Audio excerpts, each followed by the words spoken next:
오늘 함께 나눌 말씀은 사도행전 1장 12절에서 26절까지입니다. 사도행전 1장 12절에서 26절까지. 오늘은 MT라서 제가 본문을 좀 길게 잡고 내용은 짧게 준비를 했습니다. 그래서 조금 길지만 우리 두 절씩 저와 여러분 12절입니다. 제자들이 감람원이라 하는 산으로부터 예루살렘에 돌아오니 이 산은 예루살렘에서 가까워 안식일에 가기 알맞은 길이라. 들어가 그들이 유하는 다락방으로 올라가니 베드로, 요한, 야고보, 안드레와 빌립, 도마와 바돌로메, 마테와 및 알페오의 아들 야고보, 셀롯인 시몬, 야고보의 아들 유다가 다 거기 있어. 가족들과 예수의 어머니 마리아와 예수의 아우들과 더불어 마음을 같이하여 오로지 기도에 힘쓰더라. 모인 무리의 수가 약 120명이나 되더라. 그때 베드로가 그 형제들 가운데 일어서서 이르되, 형제들아, 성령이 다윗의 입을 통하여 예수 잡는 자들의 길잡이가 된 유다를 가리켜 미리 말씀하신 성경이 응하였으니 마땅하도다. 이 사람은 본래 우리 수 가운데 참여하여 이 직무의 한 부분을 맡았던 자라. 이 사람이 우리의 성으로 마치사고 그의 몸이 분두박질하여 배가 터져 천자가 다 흘러나오니라. 이 일이 예루살렘에 사는 모든 사람에게 알려져 그들의 말로는 그 밭을 아르니아라는 이는 히마티베스라 뜻이라. 시편에 기록하였으되 그의 거처를 황폐하게 하시며 거기 거하는 자가 없게 하소서 하였고, 또 일렀으되 그의 직분을 타인이 취하게 하소서 하였도다. 이러함으로 요한의 세례로부터 우리 가운데서 올려져 가신 날까지 주 예수께서 우리 가운데 출입하실 때에 항상 우리와 함께 다니던 사람 중에 하나를 세워 우리와 더불어 예수께서 부활하심을 증언할 사람이 되게 하여야 하리라 하거늘. 그들이 두 사람을 내세우니 하나는 바사바라고 하고 별명은 유스도라고 하는 요셉이요 하나는 마띠아라. 그들이 기도하여 이르되 무사람의 마음을 아시는 주여, 이 두 사람 중에 누가 주님께 택하신 바 되어 봉사와 및 사도의 직무를 대신할 자인지를 보이시옵소서. 유다는 이 직무를 버리고 제 곳으로 갔나이다 하고 제비 뽑아 마띠아를 얻으니 그가 11사도의 수에 들어가니라. 아멘. 네, 오늘 본문은 예수님께서 하늘로 올라가신 후 예수님의 제자들이 감람원이라고 하는 산에서 예루살렘으로 돌아오는 장면부터 시작합니다. 예루살렘으로 돌아온 제자들, 즉 예수님이 승천하시는 것을 직접 보았던 목격자들은 그들이 모이던 한 다락방으로 향합니다. 그런데 이 다락방에 모인 이들이 참 다양합니다.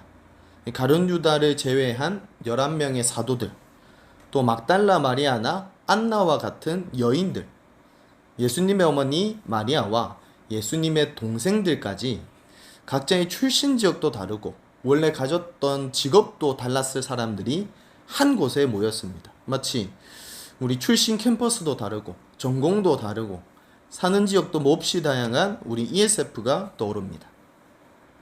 사실 이들을 예수님의 제자들이라고 부르고 있긴 하지만 그들의 스승은 그 제자 공동체 안에 계시지 않았습니다. 왜냐하면 금방 얼마 전에 하늘로 올라가셨기 때문입니다. 또 제자들은 예루살렘을 떠나지 말고 성령을 기다리라는 예수님의 말씀 외에는 다른 무엇을 해야 할지 따로 명령받은 것이 없었습니다. 제자들인데 스승도 없고 뭐 할 것도 없는, 마치 대학생인데 교수도 없고 과제도 없는, 물론 우리는 이것을 좋아하지만 마치 오리무중 또 혼란스러운 상황 가운데 놓여져 있습니다.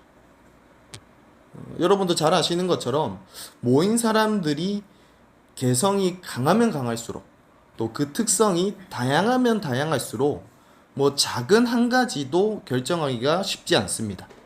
뭐 우리나라 정치, 경제, 사회 등의 큰 단위만이 아니고 우리 뭐 서커스의 저녁 식사 메뉴도 정하기가 어렵죠. 누구는 해 같은 날 것을 못 먹고 누구는 그 메뉴를 점심때 이미 먹어버렸고, 그래서 마음을 모아서 한 가지 뜻을 정하는 게, 또 그 마음을 품는 게 뚝딱 되지 않습니다. 제 생각에 그 결정판이 뭔가 교제 모임인 것 같아요. 성경 공부는 사실 본문도 정해져 있고 문제도 이미 나와 있고 또 앞뒤에 대놓고 핵심 요약까지 돼 있죠. 그래서 뭘 해야 하지 고민 자체가 필요하지 않습니다. 근데 제 생각에 교제 모임은 참 정하기 어려운 것 같아요. 뭐 누가 추천 리스트를 주는 것도 아니고 뭐 정해진 가이드라인이 본부에서 내려온 것도 아니에요. 그래서 항상 누가 저에게 묻습니다. 아마도 그 교제 모임에 참석한 지체겠죠. 간사님 오늘 우리 뭐 해요? 그러면 제가 대답합니다. 저도 몰라요. 결국 보드게임 하러 갑니다. 오늘 본문 13절에 어느 한 다락방으로 어쩌면 일생에 얼굴 한 번도 안 스쳐봤을 또 서로의 이름도 모른 채 살아갔었을 사람들 무려 120명이 모입니다.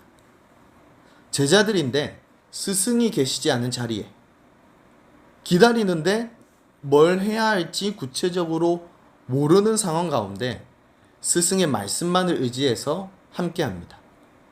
그리고 예수님의 약속이 이루어지길 기다리던 그 자리에서 그들은 놀랍게도 기도를 합니다. 함께 마음을 모아서 기도에 전념하던 그때에 베드로가 공동체 가운데 일어서서 말합니다. 16절입니다. 형제들아 성령이 다윗의 입을 통하여 예수 잡는 자들의 길잡이가 된 유다를 가리켜 미리 말씀하신 성경이 응하였으니 마땅하도다. 여기서 마땅하도다는 것은 그렇게 되어야 한다. 그렇게 해야 한다는 뜻입니다. 이런 확정적인 표현이 오늘 본문에 한 번 더 등장합니다. 22절입니다. 항상 우리와 함께 다니던 사람 중에 하나를 세워 우리와 더불어 예수께서 부활하심을 증언할 사람이 되게 하여야 하리라. 이 베드로의 선언처럼 실제로 가룟 유다의 배신과 채우는 성경대로 이루어진 것이었습니다. 다 같이 오늘 본문 20절을 읽어보겠습니다. 시작.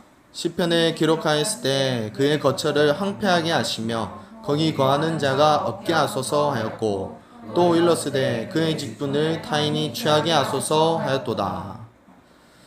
그의 거처를 황폐하게 하시며 거기 거하는 자가 없게 하소서. 베드로는 시편 69편 25절을 인용하고 있습니다. 뒷부분인 그의 직분을 타인이 취하게 하소서는 시편 109편 8절을 인용한 것입니다. 이 두 다윗의 시들을 통해서뿐 아니라 사실 마태복음이나 마가복음에서 예수님은 이미 말씀하셨어요. 인자는 기록된 대로 가거니와 그 자에게는 그자는 태어나지 않았다면 더 좋았을 뻔하였다. 바로 그 말은 가룟 유다의 배신과 채우는 예수님을 팔기 위해서 그들을 안내하는 길라잡이가 되고 또 결국은 자신의 몸을 스스로 던져서 죽게 되는 그 최후는 성경 말씀대로 그렇게 되었어야 했던 마땅한 일이란 것입니다. 또 한 가지 마땅한 일이 등장합니다. 성경대로 그렇게 해야 하는 것이 있다고 합니다. 바로 그 가룟 유다의 빈자리를 채우는 것이었습니다. 12사도 중에 한 자리가 비게 된 것도 또 그 비어진 한 자리를 채우는 것도 이미 성경에 기록되어 있었고 반드시 이루어져야만 한다고 베드로가 형제들에게 말하고 있는 것입니다. 그런데 사실 이 가룟 유다의 빈자리는 아주 쉽게 채울 수 있습니다. 그렇게 어려운 일이 아니에요. 120명 정도면 이 일을 결정하는 것이 그렇게 어렵지 않습니다. 뭐 예를 들면 이제 남아있는 11사도가 자기들이 같이 일을 해야 되니까 자기들 마음에 11명이 마음에 드는 한 명을 골라서 직접 정해버려도 됩니다. 뭐 아니면 이제 그 사도를 따르게 될 이 120명의 제자들이 어느 한 사람들 뭐 자원자들을 모아놓고 투표를 해도 괜찮습니다. 이 11사도가 정하든지 이 120명의 제자들이 다 같이 뽑든지 공동체 합의를 이끌어내는 민주주의적인 방법은 참으로 다양합니다. 그런데 사도 베드로는 오히려 명확한 자격과 조건을 제시합니다. 그 제안을 받아들이는 공동체는 더 명확한 방식과 과정을 따릅니다. 마음에 드는 한 명이 아니라 자격과 조건에 맞는 사람을 내세우고, 공동체가 말하는 어느 한 사람이 아니라 바로 하나님께서 선택하신 그 한 사람을 하나님께 간구합니다. 여러분, 오늘 본문 14절과 24절에 공통으로 등장하는 제자들의 행동이 무엇입니까? 제자들이 무엇을 했다? 네, 제자들은 기도했습니다. 그렇다면 언제, 왜, 무엇을 위해서 기도했습니까? 첫째로 제자들은 할 수 없었기 때문에 기도했습니다. 예수님께서 하늘로 올라가신 후에 성령을 기다리던 그때 무엇을 해야 할지도 모르고 그저 여러 사람만 모였기만 했기 때문에 제자들은 기도했습니다.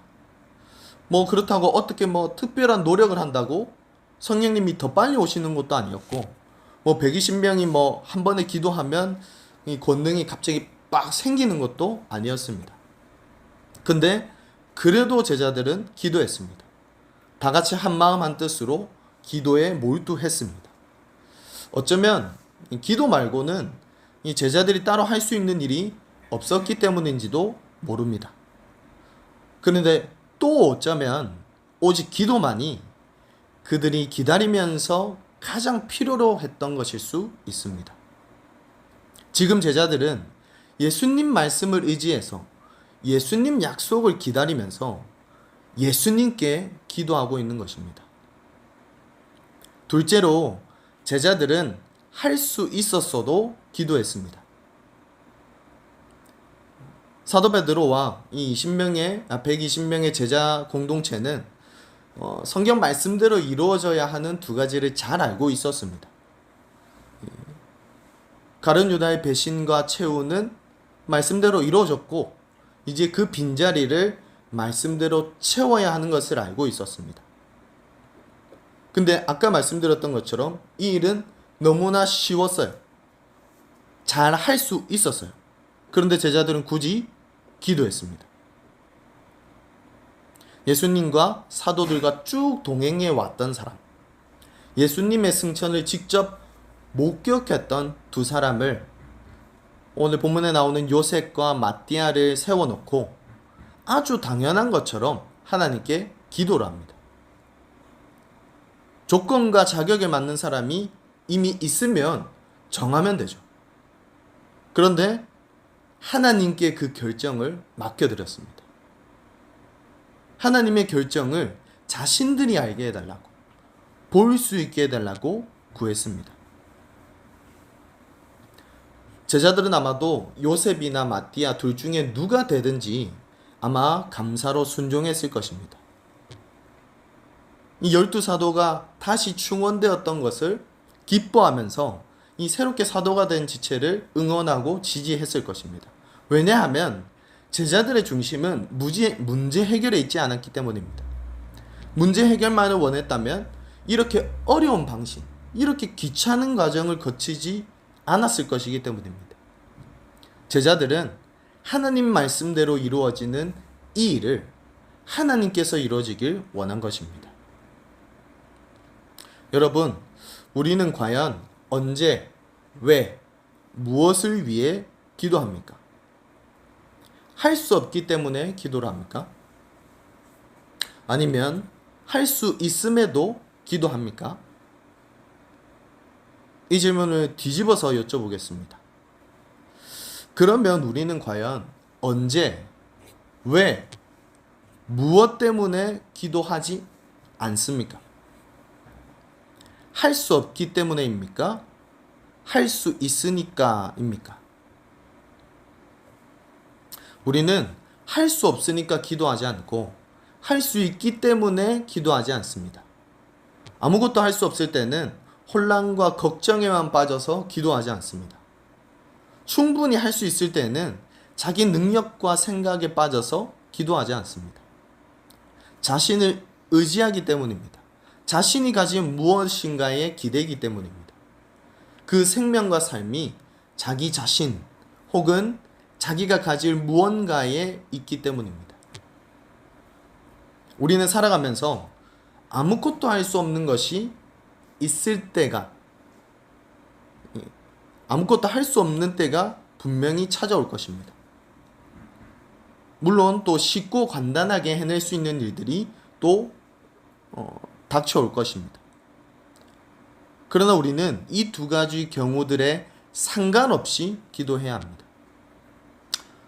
그렇다고 내일 점심 식사로 중국집을 갔는데 짜장면 먹을까 짬뽕을 먹을까 갑자기 하늘 보면서 기도를 하라는 것이 아니고, 신비주의적으로 오늘 들은 말씀, 내일 들은 말씀, 모레 들은 말씀이 다 비슷하네, 이게 나에게 하시는 말씀인가? 라고 여기지 말고, 저는 여러분께 이렇게 권면하고 싶습니다. 그리스도인들의 주인과 그리스도인들의 중심이 어디 있는지 확인해 보시길 바랍니다. 여러분, 우리 능력이나 성과는 언제나 미흡할 것입니다. 우리가 가진 자원이나 누군가의 지원은 지속적으로 부족할 것입니다.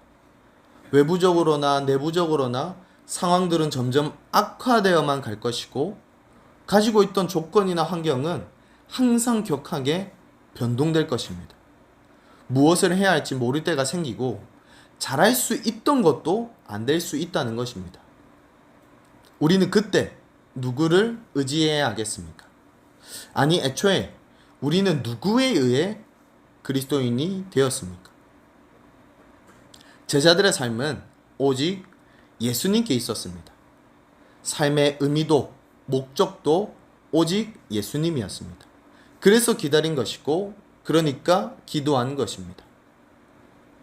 의지하는 대상의 말에 순종하는 것, 기대고 있는 대상에게 간구하는 것은 사실 이 온 우주의 대법칙과 같습니다. 그것을 우리는 믿음이라고 부릅니다.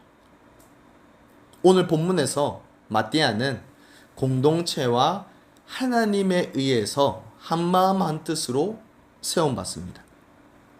그리고 마띠아는 오직 한 가지 직무를 위해 세워졌습니다. 바로 사도들과 더불어서 예수님의 부활을 증언하는 것. 또한 제자들은 예수님의 말씀을 의지해서 예수님의 약속이 이루어지길 기다렸습니다. 그것은 바로 성령 하나님께 권능을 받고 세계 곳곳에서 예수님의 증인이 되는 것. 제자들은 증언하기 이전에, 증인이 되기 이전에 기도부터 했습니다.